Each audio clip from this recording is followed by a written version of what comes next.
Welcome to HFY Codex. If you love epic sci-fi stories where humanity shines, you're in the right place. Don't forget to like, comment, and subscribe for thrilling HFY adventures. Join us and be part of the journey. The stranger with bread asterisk in the middle of a broken alien marketplace. Dust swirled through the wind like ash from a dying fire. Buildings stood half destroyed, metal frames bent like skeletons. The planet, once full of color and trade, now looked like a graveyard. War had come quickly and ended even faster, but its shadow stayed, and in that shadow sat a small alien girl with gray skin, large eyes, and arms wrapped around her knees. She hadn't eaten in days, her fingers trembled, her lips were dry, and her stomach cried louder than her voice ever could. Around her, people passed without stopping, alien traders with sharp eyes, soldiers in armor, even beggars like her. No. One looked at her. To them, she was invisible, useless, a waste of breath. She saw food once. In the hands of a tall merchant, he took one bite and threw the rest on the ground. Before she could crawl toward it, a rat-like beast snatched it and ran. Tears filled her eyes, but she had no energy left to cry. She simply sat, her bones sharp. Under her skin, her soul nearly gone. Then, footsteps, slow and heavy, came closer. A human man appeared through the dust. Wearing a torn military jacket and carrying a small sack. His boots were cracked, his face rough with dirt and stubble. He looked just as tired as the world around him, but his eyes stopped when he saw her. She lifted her head weakly, expecting him to walk past. Everyone did, but this one didn't. He paused, lowered himself to her level, and opened his bag. Inside was only one Mila-wrapped piece of bread, slightly crushed, slightly old. He looked at it, then at her. His stomach growled, but he didn't flinch. He slowly took out the bread and placed it in her shaking hands. Her fingers closed around it before her mind even believed it was real. He smiled gently, stood up, and walked away. She didn't speak. Didn't know how, but she watched him disappear into the mist like a ghost. From a story. Then she ate, slowly, as if scared it would vanish. That piece of bread filled more than her belly. It gave her warmth, hope, and something to hold on to. The war ended weeks later. Ships left, planets changed hands, and the galaxy moved on. But the girl didn't forget. She held onto the paper that wrapped the bread. Even when it faded and tore, she memorized the human's face, the kindness in his eyes, the sound of his boots walking away. Others called it luck, called it nothing, but to her, it was everything. She swore in that moment, as her small hands clutched the last crumb, that one day she would find that human again, and return the gift he gave her a chance to live. She survived, somehow, picked up by a wandering salvage crew, raised among mechanics and fighters. Her body grew stronger, her mind sharper, her purpose clearer. Every day she trained, every night she remembered. Her people taught her war and trade, but she carried a lesson deeper than all kindness changes everything. Years passed, worlds healed, alliances broke, new wars began. But her mission stayed the same. Not for revenge, not for power, but for a promise to a stranger who had no reason to help her. She dreamed of that day, imagined 100 ways to say thank you. But one thing was certain, she would not rest until she found him, and in a quiet corner of the galaxy, on a lonely farming moon. That same human now lived in silence, his past buried under soil and time. He didn't know that the small act he forgot would echo through stars, or that the girl he fed would return not as a child, but as a force of hope. She was coming, and with her came a future born from bread and mercy, and the galaxy would soon learn that no act of kindness ever truly disappears. It simply waits to return, stronger than before. The girl who grew in silence. The stars above her had no voices, but she listened to them every night. She believed one of them carried the human soul, the one who saved her when others slept. She stared into the sky and whispered her promise to the light. Not to become powerful, not to gain riches, but to find him again no matter what it cost. They named her Lyra, but even that name felt borrowed. Her true name, she believed, had been born the moment he gave her bread. From that day, her life had no other purpose except to repay the debt burned into her spirit. The salvagers who rescued her had no interest in children. But she fixed broken wiring faster than adults.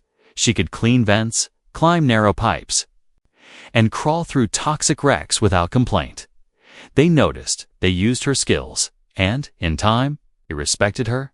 Still, no one knew her secret, why she trained so hard, why she never gave up.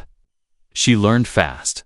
Languages, tech systems, ship operations, she absorbed everything like a sponge left in the rain. But one language mattered most to her, the tongue of humans. With its hard sounds and strange humor, she practiced it alone, using an old holopad with outdated translations. One day, a trader offered to sell her to a richer crew. She refused, stood her ground, and proved her worth by repairing the ship's oxygen system in a single night.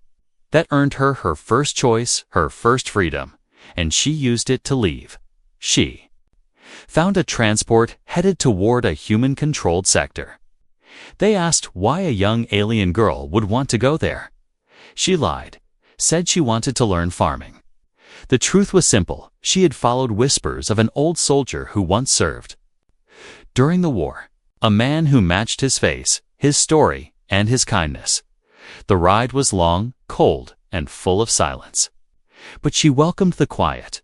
She used it to sharpen her memory, to draw his face again and again in her notebook.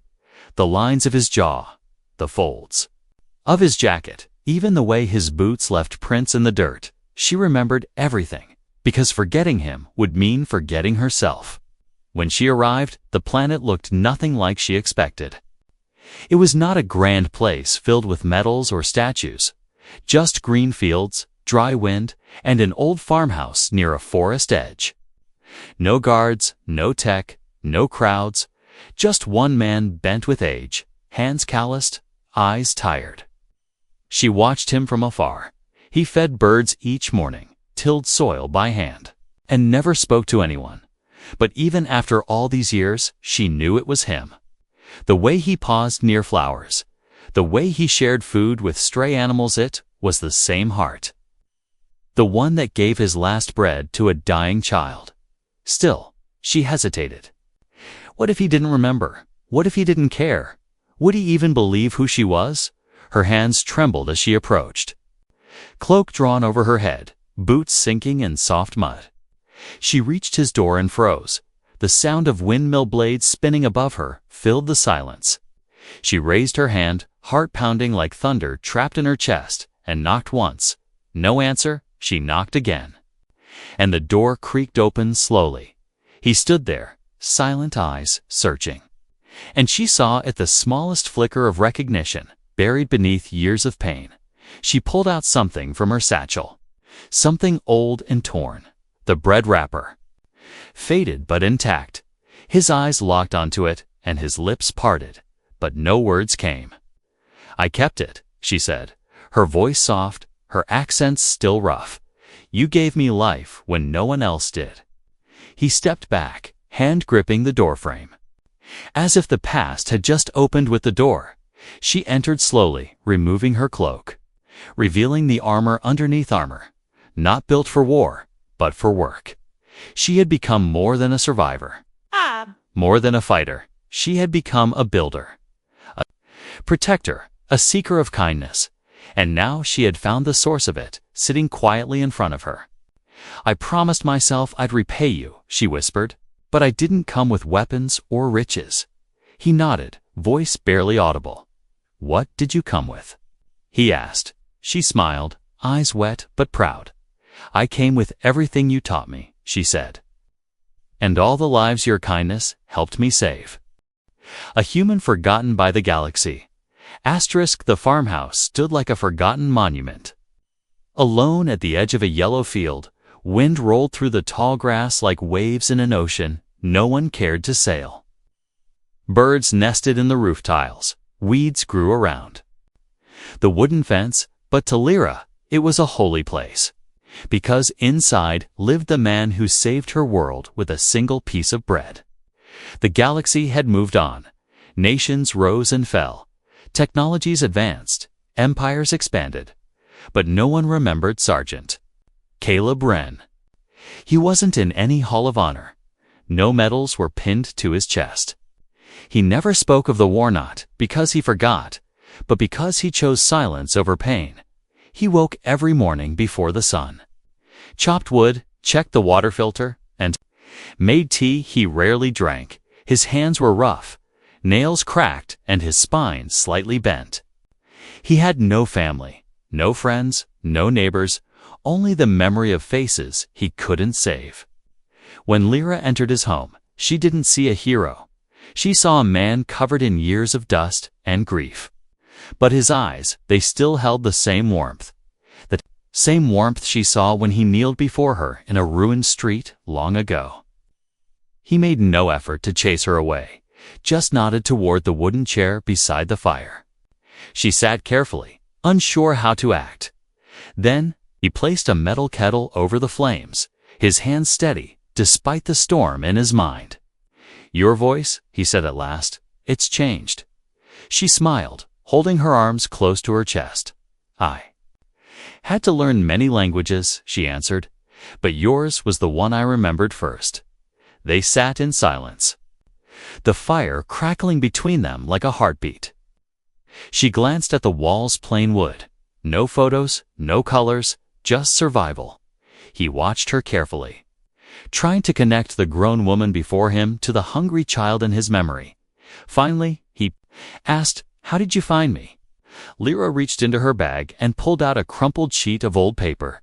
It was a list, handwritten in several languages. "Your name was hard to track," she said, "but I never gave up." His breath caught in his throat. "Why?" he asked. "You gave me bread," she replied simply. "And I carried that warmth across stars." She began to speak, not like a child, but like a leader. She told him of the colonies she visited, the children she fed, the peace talks she helped broker. But everything she built began from a moment on that war-torn street. "When you gave me your food," she said, "I decided I wanted to be like you." His eyes lowered, hands clenching into fists. "I was no one special," he said. "You were the only one who stopped," she whispered, "and that was special to me." The kettle whistled softly. Breaking the silence, he poured 2 cups. His hands shaking slightly, she took hers and sipped slowly. It tasted bitter, but she didn't mind. She was here, and that was all that mattered. Outside, the sky darkened as night arrived.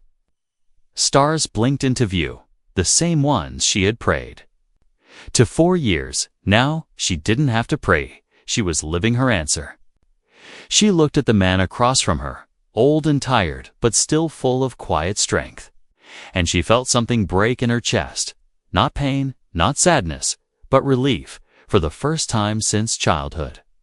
She was no longer chasing shadows. She had found the light. Caleb leaned back, his eyes never leaving hers. "You remind me of someone," he said quietly. She tilted her head. "Who?" "My daughter," he replied, voice trembling. "She didn't survive the war." Lyra placed her hand over his gently. "I didn't survive either," she said softly. "Until you helped me." The fire burned lower, but the warmth in the room grew. They didn't need to speak anymore, because in that silence, everything was understood. One man's forgotten kindness had become a legacy. And the girl he once saved had returned, not to thank him with words, but with her presence. She wasn't a stranger anymore. She was the proof that his life had meaning, and he wasn't forgotten. By the galaxy, he was remembered by the one who mattered most. The reunion meal, rain tapped gently against the window.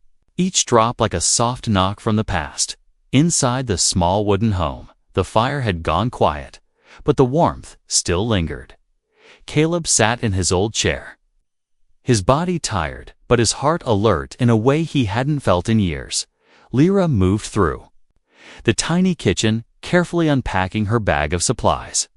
Her fingers touched each item like it was sacred, like she was preparing a holy offering. He watched her silently, surprised by how natural she looked in his space. Like she had always belonged there. She removed a folded cloth, then a sealed box, and a bundle of strange fruit wrapped in green leaves. Her hands were steady, her eyes focused, but inside, her chest beat fast with emotion she had never spoken out loud. "I brought food," she said quietly. "Not just for me." He nodded once, unsure what to say. She placed everything on the table, then turned to him with a small smile.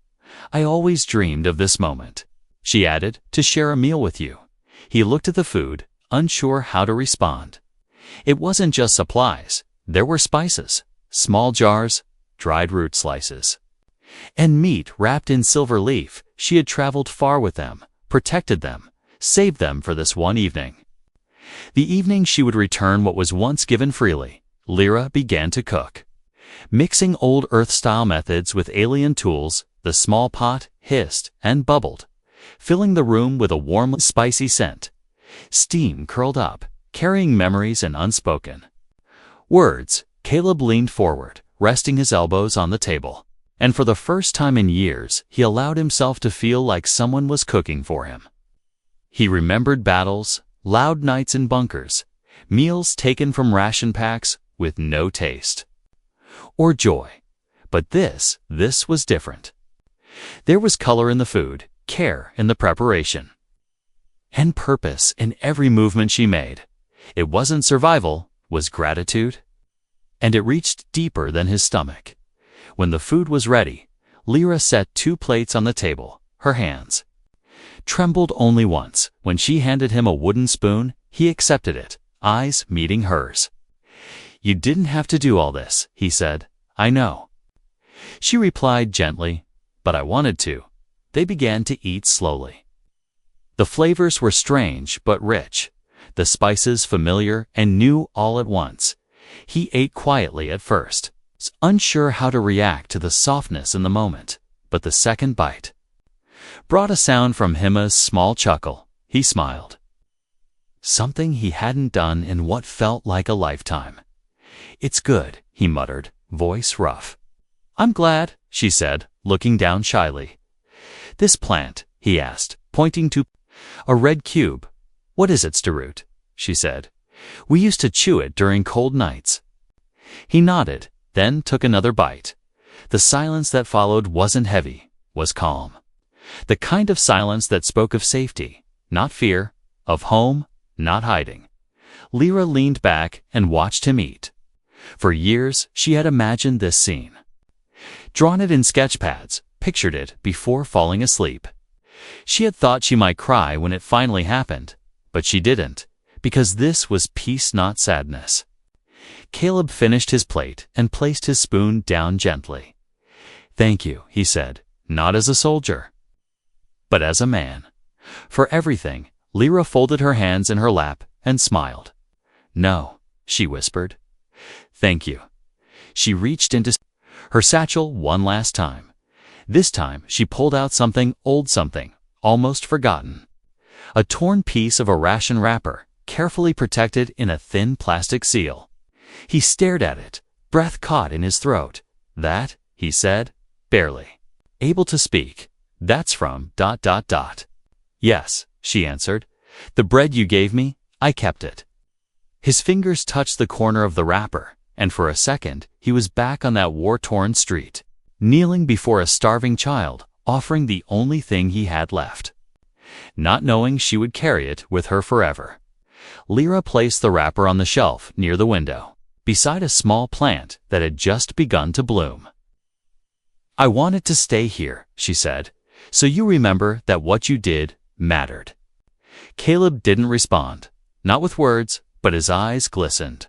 and his shoulders relaxed for the first time in years. She had repaid him not with gold, not with favors, but by turning a single act of kindness into a life full of purpose. And now they were no longer strangers. They were family born not from blood, but from bread. Village of the Grateful. The morning after their shared meal. The sun rose gently over the edge of the quiet farm. Golden light slipped across the soil, warming the faded wood of the house and the silent crops standing in rows. For years, this place had only known one heartbeat, Caleb's. But now there were two, and the land seemed to notice. Lyra stepped outside, her boots crunching softly over dry grass. She breathed in the cool air, eyes scanning the fields to her.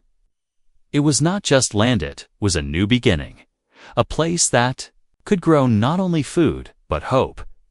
Caleb joined her with 2 cups of warm tea. They stood side by side, watching birds flutter across the sky. He had lived here alone for so long that even silence had become a friend. But now, silence felt different, lighter, warmer. He handed her the cup, and she accepted it with a soft nod. "I'm thinking of staying," she said suddenly. He blinked, surprised but not unhappy. "This place needs more life," she added. "And maybe I do too." That day she walked the borders of the farm. She mapped its shape, studied the soil, and marked where the land could expand. Then she opened a small device, sent a signal across the stars. Not a distress call, not a request for help, just an invitation, and the stars answered 2 days later. The first guests arrived, an old alien couple, bent with age, holding hands and carrying a small bag of seeds. They said they heard there was a place where kindness lived. Caleb didn't know what to say, but Lyra welcomed them with open arms. Then came more, a mother with 3 younglings who had escaped, a collapsing moon, a silent engineer with robotic limbs and a broken voice box, even a quiet girl who had never spoken a word but drew pictures of stars and fire. They all came not for safety, but for something deeper, belonging. Caleb watched his quiet farm transform. Tents popped up, tools were shared, laughter echoed from places that used to be silent. No one asked for money, no one claimed power. They worked together, planted together, healed together, all led by a girl who once sat in the dirt, starving, holding bread with shaking hands. One evening, as the sun dipped low, Lyra stood before a new wooden arch they had built at the farm's entrance. Above it, carved in simple words, were the letters, "The bread field, not because of wheat, but because everything here had grown from a single piece of bread." Caleb stood beside her, arms crossed, eyes shining with quiet pride. "This wasn't my plan," he said softly. Lyra smiled. "No, but it was your seed. Soon." Stories spread across nearby worlds. People whispered of a human who gave his last food to a child and how that child built a village of peace. Diplomats came, scholars too, not to study them, but to learn from them. They called it a miracle, but Caleb knew the truth. It wasn't magic or fate. It was choice. The choice to give. The choice to believe someone small mattered. And now, that choice had turned into something no war could destroy. He sat each night, near the fire, listening to voices he once thought he'd never hear again. Voices of joy, of stories, of music played on handmade flutes. Lyra always made sure he had the best chair, the warmest drink, and a full plate. But more than that, she gave him what he never asked for: family. One morning, a group of younglings surrounded him in the garden. "Tell us the bread story," they begged. He chuckled, scratching his beard. "It wasn't a story," he said. "I was just hungry and saw someone hungrier, and—" One child asked, eyes wide, "and I gave it to her," he replied. She took it and turned it into all of this. They clapped, not fully understanding, but feeling the magic anyway. Lyra watched from a distance, arms folded, smiling. She knew they would never forget this place. Just like she never forgot him, because sometimes the smallest act of kindness can become the loudest voice in the galaxy. And a village built on gratitude can stand taller than any empire. The human who fed a nation, the stars above Breadfield, burned a little brighter that night. Not because they changed, but because the world below had what started as a quiet farm had become a living symbol. People from a dozen species now called it home, and all of them followed one rule: be kind. Or leave. Caleb never asked for visitors, but they came anyway. First, it was a news crew from a nearby spaceport, then a historian from the Galactic Academy, then a camera drone from a channel that claimed to broadcast across 7 sectors. They all came with the same question: why did you do it? And every time Caleb gave the same simple answer: she was hungry. Lyra handled the rest. She stood before each reporter, not as a hero, not as a leader, but as someone shaped by a single moment of compassion. I was just a child, she said. In one interview, and he gave me everything.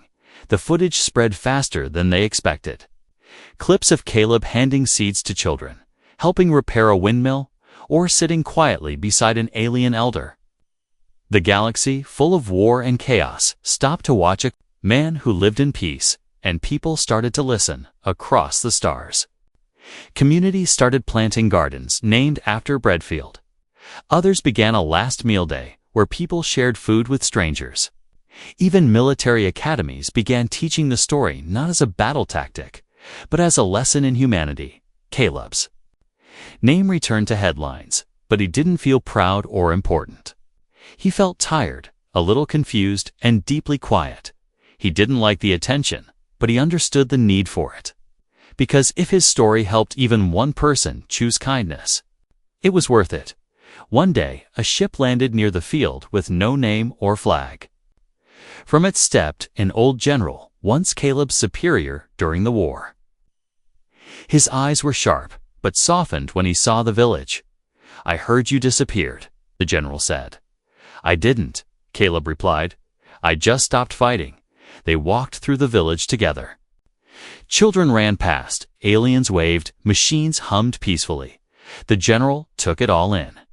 Then turned to Caleb. "You did more here than I ever did in command." Caleb didn't reply.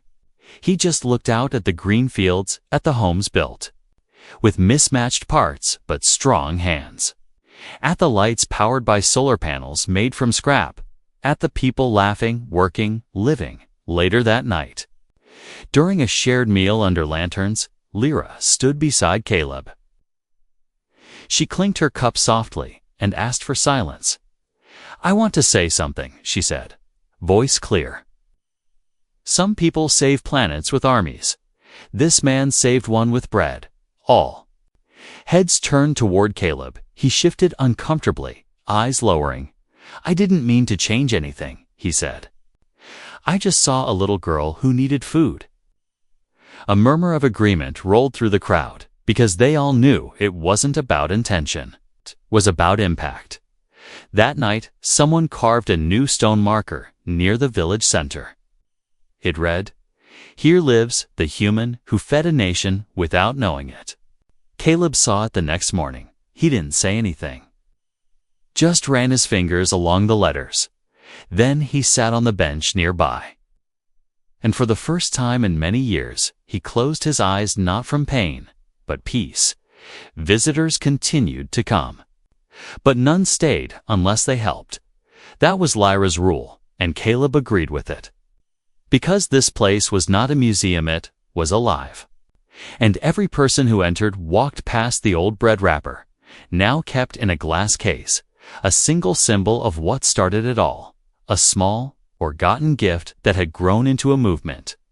One evening, as stars danced above them, a child asked Caleb, "Why did you give her the bread?" He thought for a while, then answered, "Because I had it. And she didn't, and I couldn't walk past her. That was all. No grand speech, no long lesson. Just the truth. And that was enough to feed hearts across the galaxy." Her promise fulfilled, the seasons changed quietly in Breadfield. Leaves turned golden, crops rose and fell, children grew taller, and laughter became part of the wind. The village thrived not with technology or politics, but with kindness and memory, and at the center of it all was Caleb, the man who never asked to be remembered, but never let anyone feel forgotten. He moved slower now, his steps lighter, his back a little more curved. But his eyes still watched everything, every smile, every harvest, every hand held in peace, each morning. Lyra brought him tea and walked beside him through the rows of fruit trees. Not as a leader to her hero, but as a daughter to her father. They didn't speak much on those walks. They didn't need to. Their silence had meaning, filled with memories deeper than any words could reach. Sometimes, children ran up to Caleb and asked him stories. And he told them not about war, but about bread, about choices, about the power of just enough. One morning, the sun rose without color. Gray clouds hung low, and the wind whispered a softer tune. Caleb did not rise. He lay still in his bed, his hands folded across his chest, a calm smile resting on his lips. Lyra stood at his side, her hand gently holding his, her heart steady even as it cracked. He had left quietly, the same way he had lived. No speeches, no goodbyes, just peace. But the village felt it, like a shift in the air, and one by one they came to the house bringing flowers, bread, small tokens of thanks. No one cried loudly. They remembered him with silence, with soft songs, with hands clasped together. Lyra prepared his funeral with great care, not in a grand temple, not under a flag, but beneath the tree where he often sat, watching the stars return each night. They wrapped him in a simple cloth, carried him through the fields he once tilled, and buried him under the earth that now fed so many. A stone was placed at his head, not too big, not too small.